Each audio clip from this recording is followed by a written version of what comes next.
Hey guys, it's me, your Jenny girl. So yun na nga guys, bali nagtry nga pala ako ng pares dito malapit lang sa amin.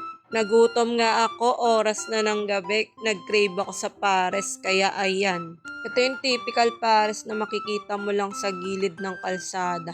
Bali ayun, binigyan muna ako ng rice ni kuya. Tapos yung isang mangkok, doon niya nilagay yung laman ng baka, daon ng sibuyas. Tapos tinanong niya ako kung gusto ko daw ba ng mga taba. Sabi ko sige. Tapos nilagyan niya rin ng sabaw syempre. Ayan na yung pares, grabe ang dami niyang laman na nilagay.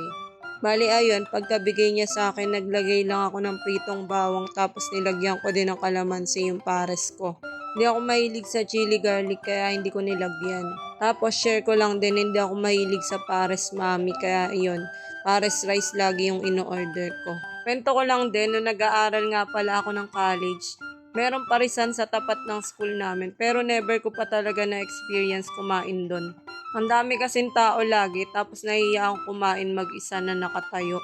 Kahit nung nagsimula ako magtrabaho, hindi talaga ako nakakatry na tong pares na to. Tapos one time, nagdala yung ate ko sa bahay namin. Excited pa ako. Tapos ayun, tinikman ko. Ayun, ang sarap pala. Grabe.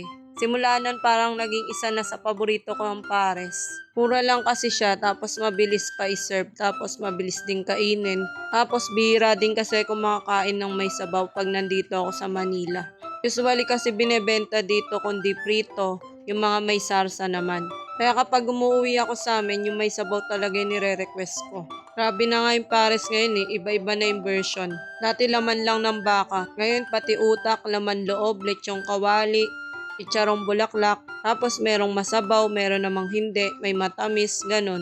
Daming version na ng pares. Pero ako mas gusto ko yung ganto na typical pares lang.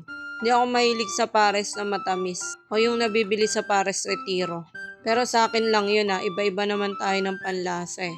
Merong masarap sa akin na masarap sa inyo, merong masarap sa akin na hindi masarap sa inyo, at meron ding masarap sa inyo na hindi masarap para sa akin. Wait, ano daw? Basta, kayo na lang umintindi. Dami ko nasabi, ayan, tingnan nyo, paubos na yung pares ko. Yung mga time nga neto, daan sila kuya sa likod ko. Parang gusto sumama sa vlog. Kahit maraming tao, wapakets ang Jenny girl nyo, basta ako kumakain at ayan, tingnan nyo, sarap na sarap pa ako. Sobrang sarap ng pagkain ko, ayan, di ko na napapansin ang mga tao sa paligid ko. Grabe ka na, Jenny girl!